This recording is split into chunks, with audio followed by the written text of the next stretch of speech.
Zijn ze helemaal gek geworden hier in Zweden? Zoveel bomen. Weg.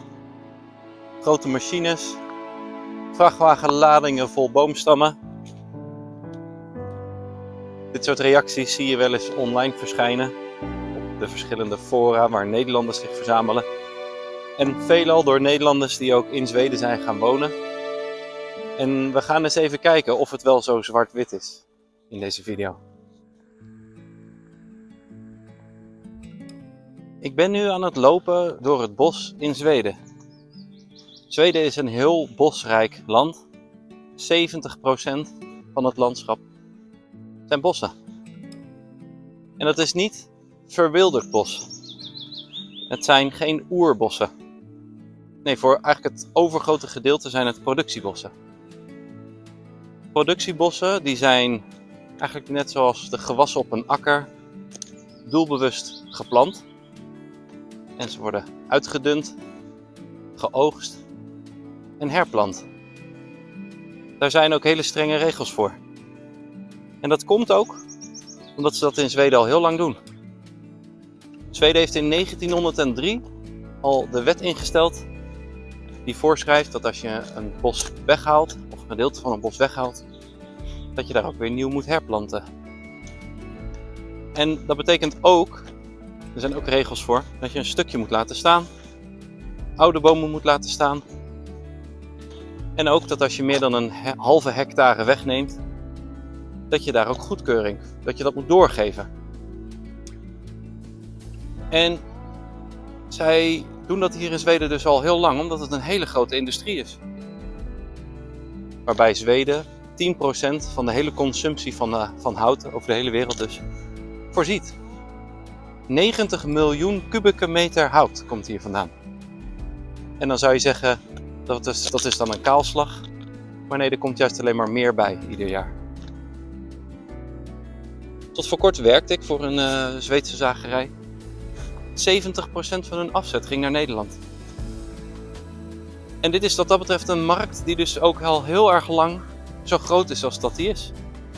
Alleen, het lastige is, het aangezicht van een bos wat net is weggehaald, ja, het ziet er zo sneu uit. En ik denk dat daar ook een klein beetje het emotionele gedeelte bij zit. Je wordt geconfronteerd ermee dat wij, ja, slopers zijn soms. En ik snap dat ook, want ik had dat ook toen ik dat zag. Het ziet er sneu uit. Maar als je je dus even gaat verdiepen, dan is het niet iets wat hun doen. Het is iets wat wij doen met z'n allen. Wij willen met z'n allen hout hebben voor ons huis, voor de kachel. We willen papier hebben, we willen lucifers hebben. Bio-industrie met energie. Wij zijn allemaal onderdeel van wat hier plaatsvindt. En dat is dan ook de hypocrisie, denk ik, waar ik een beetje moeite mee heb. Nederlanders die hun mening op die manier geven over iets en eigenlijk niet bewust ervan zijn in welke mate wij zelf onderdeel daarvan zijn. En ik vind ook dat er best ook wel delen zijn van kritiek die terecht zijn. Want we noemen dit dan wel een bos, maar strikt ecologisch gezien is dat het niet. Want het is natuurlijk aan het verarmen door de monocultuur. Wat je veelal ziet zijn of grove dennen. En dat zijn dan de grene planken die je daar eigenlijk van krijgt. En ook de fijnspar. En dat is eigenlijk het vurenhout. En dat zorgt er natuurlijk voor, als dat het enige is wat er gebeurt, dat het geen echte bossen zijn. Het herbergt wel natuurlijk een hoop natuur. We komen hier in deze bossen veel wilde dieren tegen. Maar de balans algeheel is er natuurlijk niet zo goed. Wat dat betreft is het goed om te streven naar verbetering. En toen ik bij de zagerij werkte, merkte ik ook dat het een vrij conservatieve industrie in die zin is. Vernieuwing komt langzaam. Ze zijn vreselijk efficiënt. En het ziet er dus ook wel indrukwekkend uit als er een heel groot stuk bos weg is. Maar het is gewoon de boer die zijn land heeft geoogst. In dit geval veelal privé-eigendom dus ook. En die mensen die hebben er veelal hun hele hebben en houden in zitten. Er zit een heleboel waarde in die bossen. Nou, die regels die hier omheen gelden, die worden natuurlijk door de tijd heen ook steeds meer aangescherpt. En zo worden er ook steeds vaker nu berken tussen geplaatst. En uiteindelijk zou het natuurlijk veel mooier zijn als het nog diverser mag zijn. Duurzaamheid is iets wat soms, als jij van natuur houdt en van duurzaamheid, dat je daarmee eigenlijk soort van vindt dat je de waarheid in pacht neemt. En daar zit denk ik ook een beetje de hypocrisie. Je kunt best wel een mening hebben over wat er hier gebeurt. Maar weet je dan het hele verhaal? Weet je dan dat je er zelf onderdeel van uitmaakt? En zo is boskap niet het enige onderdeel. Ik sta hier bij een jachthuisje. En de jacht in Zweden is net zo'n onderwerp waarbij ik merk dat wij als Nederlanders snel er een bepaalde emotionele trigger bij hebben.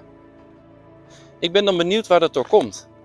Het is zichtbaar ineens dat wij mensen dan dieren nemen, hè? Dat wij dieren doden. Vinden we het dan eenvoudiger als we het uit de supermarkt halen en dat alles achter gesloten deuren gebeurt? Ik vind dat dit soort topics soms aan de kaak worden gesteld door mensen die er te weinig zelf eigenlijk in zijn gedoken. Als wij hier deze productiebossen minder zouden willen, dan zou dat ook betekenen dat er dus meteen een schaarste gecreëerd wordt. En als je een schaarste hebt, gaat alleen de prijs omhoog. En dan wordt hout een luxe item. Nee, je zou moeten streven naar verbetering, waardoor uiteindelijk dit weer echt meer natuur is. En niet nu bomen rijden. Dus het is ook wel goed om zo'n gesprek te openen. Ik ben uiteraard heel benieuwd wat jij als kijker van dit onderwerp te zeggen hebt. En zo ook over de jacht. Ik vind het leuk om daar in de toekomst ook nog een keer een video over te maken. Ik ben erg benieuwd wat jij daarover te zeggen hebt. Maar op het moment dat je een gesprek ingaat, of een gesprek aangaat, is het altijd goed als je er in ieder geval een klein beetje van weet waar je het over hebt. We kunnen hier dus ook niet zomaar zeggen, nou weet je wat, we stoppen hier nu mee en we laten deze bomen gewoon hun gang gaan. Want het is heel verarmde grond daarmee. En er moet ook wel wat aan gebeuren voordat het weer rijker wordt dan dat. Ik heb een keer een video gezien van een vrouw die zelf begonnen was met het diverser maken weer van een stuk bos waar zij leefde, hier in Zweden. En ik denk dat dat zo gaaf is, als we proberen weer te beseffen ook dat we weer verder kunnen. Niet met schaamte alleen maar terugkijken, maar soms gewoon kijken naar, maar hoe kunnen we het nou beter maken? En vooral ook, hoe kunnen we onszelf soms een spiegel voorhouden, om dus eigenlijk het probleem waar we het over hebben, consumptiezucht, om dat eens aan de kaak te stellen. Want zowel bij de jacht, waar het om vlees in dit geval gaat, als bij de bomenkap, gaat het eigenlijk om de mens die zichzelf moeilijk grenzen op kan leggen in de mate waarin wij moeten consumeren van deze planeet. Daar is eigenlijk waar het gesprek over zou moeten gaan. Kunnen we met elkaar niet minderen? Ik ben heel benieuwd wat jouw mening over dit topic is. Tot de volgende video. Doei doei!